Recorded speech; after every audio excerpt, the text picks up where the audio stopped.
সম্মানিত ভিউয়ার্স, আসসালামু আলাইকুম ওয়া রাহমাতুল্লাহ। আপনারা দেখতে পাচ্ছেন Chittagong outer ring road, Patenga সমুদ্র সৈকত থেকে সাগরিকা উত্তরহাট পর্যন্ত মোড় পর্যন্ত বিস্তৃত এই রিং রোড। এই রিং রোড শহরে যানজট নিরসন, দ্রুত দূরপাল্লার বাস চলাচল, কর্ণফুলীর টানেল দিয়ে কক্সবাজার গমনে অত্যন্ত যুগোপযোগী এবং গুরুত্বপূর্ণ ভূমিকা পালন করে এই রুট দিয়ে দূরপাল্লার বাস, সন্ধ্যায় পর্যটক, দোতলা পর্যটক বিআরটিসি বাস এবং ছুটির দিনে হাজার হাজার যানবাহন দিক দিয়ে চলাচল করে। তার যে চোখের সামনে পশ্চিম পাশে যে বঙ্গোপসাগর রয়েছে, সাগরের কুল কিনারে সাগর আর সাগর। এই সাগরের মাঝখান দিয়ে এই সাগরের পাশে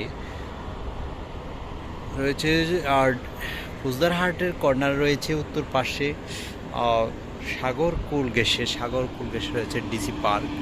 এরপর রয়েছে আর্ম ট্রেনিং এরিয়া। এরপর রয়েছে চৌচালা বিচ, তারপর রয়েছে সমুদ্র সৈকত, চৌচালা বিচ সমুদ্র সৈকত, তারপর দুমপাড়া সমুদ্র সৈকত, আহমেদাবাজার সমুদ্র সৈকত। তারপর এই যে আপনার দৃশ্যটা দেখতে পাচ্ছেন, এটা হচ্ছে সিপিজেডের মাঝখানে ঠিক পশ্চিম দিকের অংশ।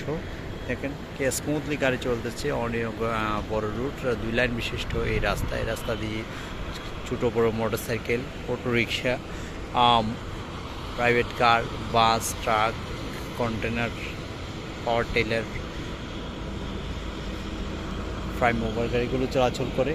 আর এই যে দূরপাল্লার যে বঙ্গোপসাগর দিকে যদি আপনারা জুম করে দেখেন, তাহলে আপনি দেখতে পাচ্ছেন এটা হচ্ছে বঙ্গোপসাগরে ওয়েটিং করা যে ছোটো ছোটো ট্রলার রয়েছে, কার্গো বুট রয়েছে।